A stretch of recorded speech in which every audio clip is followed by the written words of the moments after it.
Gary and Rob, great to have you back in New Zealand, Gary, and your first time here, Rob. First thoughts? Amazing. Who would have thought this was possible really 18 months ago, so it's a privilege to be here. What a road you've been on, from nowhere to world champion. Do you ever pinch yourself? I think, yeah, you probably got to, because the game's done so much and changed my life drastically and for my family, so yeah, definitely, sometimes.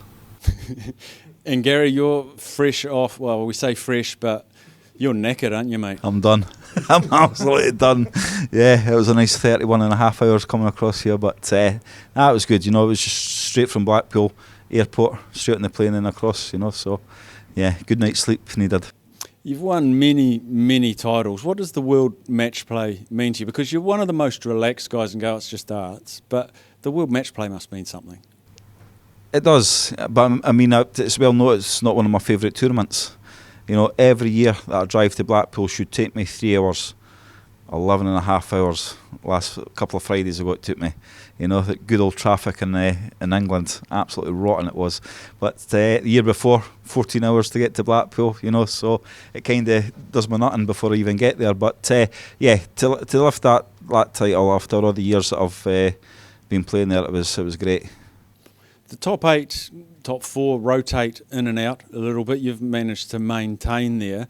Is it good for the sport, and I think internationally for the likes of Rob, to pop up in, and you know, we see a rotation of 3 or 4 different guys every year come to New Zealand, and is that representative of what's going on at the top? Yeah, there's a bit of shifting, you know, but you'll get like the top 4 or the top 8.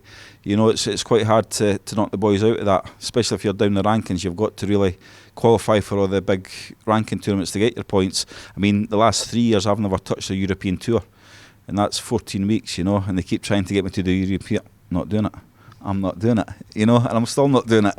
But I'm kind of winding down, you know. I've had a good 23, 24 years on the road, so I'm getting near the 50 mark.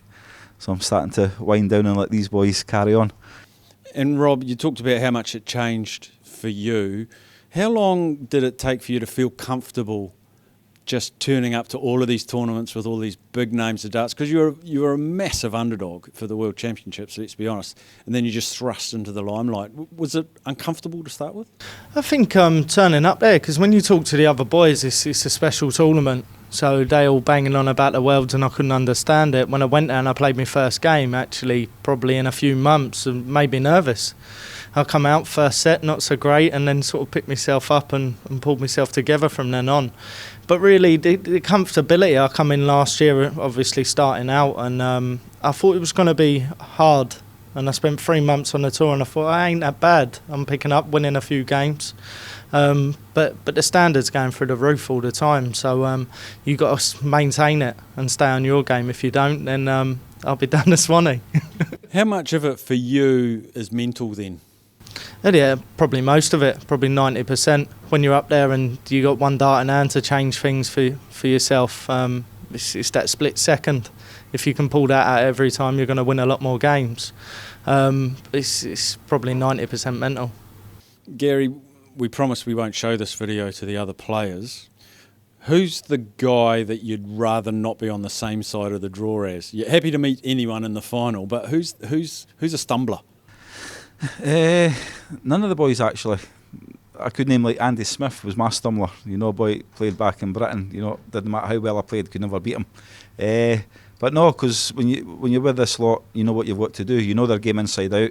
You know how well they can play, and you know what you've got to do. So, you know, it doesn't matter if it's Rob, Michael Smith, Barney, MVG. You know, they're all there to be beaten. If Michael's going to win everything, we wouldn't be able to turn up. You know, but they're beatable. Everyone's beatable. You know, it doesn't matter if we're on the game. We've seen it in the match play with Michael, with young Jeffrey Deswan. You know, and they says it was a big upset, but Jeffrey had done it before, and Jeffrey's a class act. So it just shows you when the top players get beat with one of the newcomers, is what you would see. It's no surprise to us because we know how they play. Are you seeing, like, you play in this World Series and you always get qualifiers? Is it dangerous? Yes, it's better playing a player that you know, isn't it? Yeah, you know, definitely. if I'm playing Rob, I know what he's got to do. If I play Barney, Michael, you know what you're going to get. It's when you get a player that you don't know nothing about. You know, you don't know how well he's playing at the moment. You don't know how good he is, and that's always the nervous on the first round matches. Rob, you guys spend a bit of time away from the Oki together. You're sort of forced to. You're a travelling roadshow. You're pretty good mates off the competitive stage, but on the stage it can get quite heated, can't it? Yeah, in fairness, I think everyone on the stage, we all go up there for one thing, and that's to win. And that's the way it should be too. I don't think you can't really have friends on the hockey. If you did, your bank balance won't look good at the end of it. So it's one of them things. But when you come off, everyone's nice and we all get along. So it's great, really. I'll ask you both just one question then. Let's assume you're in the final, Gary. Who are you playing against, do you think? Who's in good nick? After the trip here, I don't think anyone's in a good nick. I think MVG will be a bit hungry for one. He's not won one yet. You know, Rob's been in 2 finals. He'll be after one. The whole lot of us. You know, every one of them is wanting to win in Auckland. So yeah, it'll be a toughie. Can he pick? But I think MVG will be he's the one that he needs to win. He wants to win. You know, that's what he's like. What about for you, Rob?